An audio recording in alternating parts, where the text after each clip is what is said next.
Do you want to put that first, the calendar, or can we start?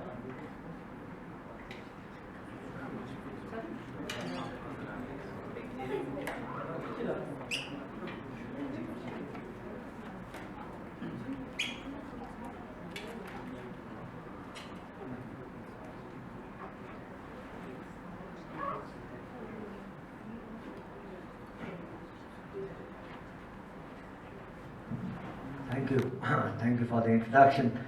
Good afternoon, everyone.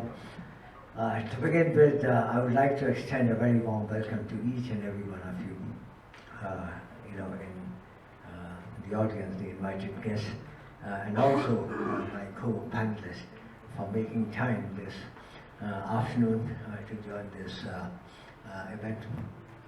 I would also like to thank and congratulate our moderator, Dr. Agency, for taking the trouble of coming forward and conducting this event.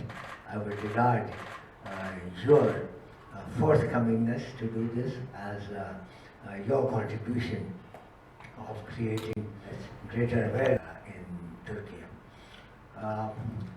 Before I begin my brief remarks, I would like to refer to what my colleague Rohan mentioned a short while ago.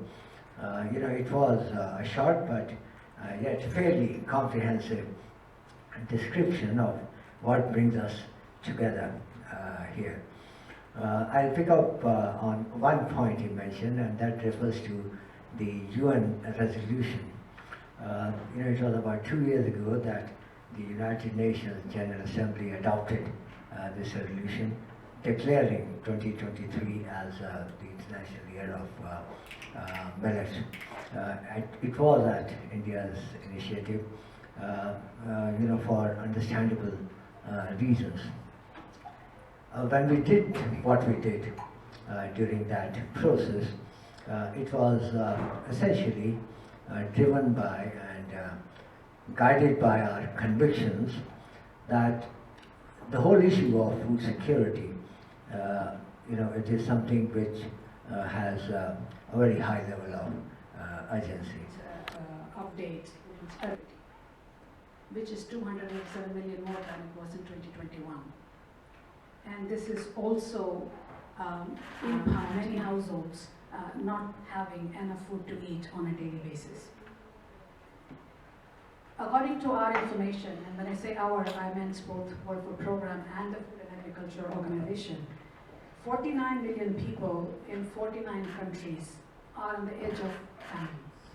With the effect of the globalization, we see also unhealthy habits entering the cuisine, like fast foods, unfortunately.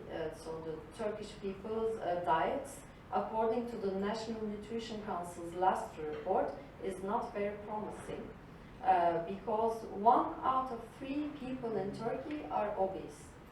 And white bread, which is one of the main food sources in Turkey, is widely consumed in our country, and the consumption rate is around 72%.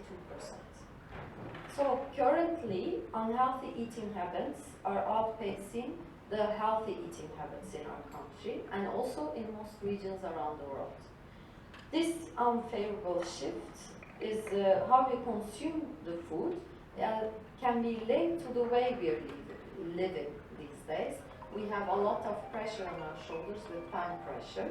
So it's easy to get to high-calorie foods and quickly.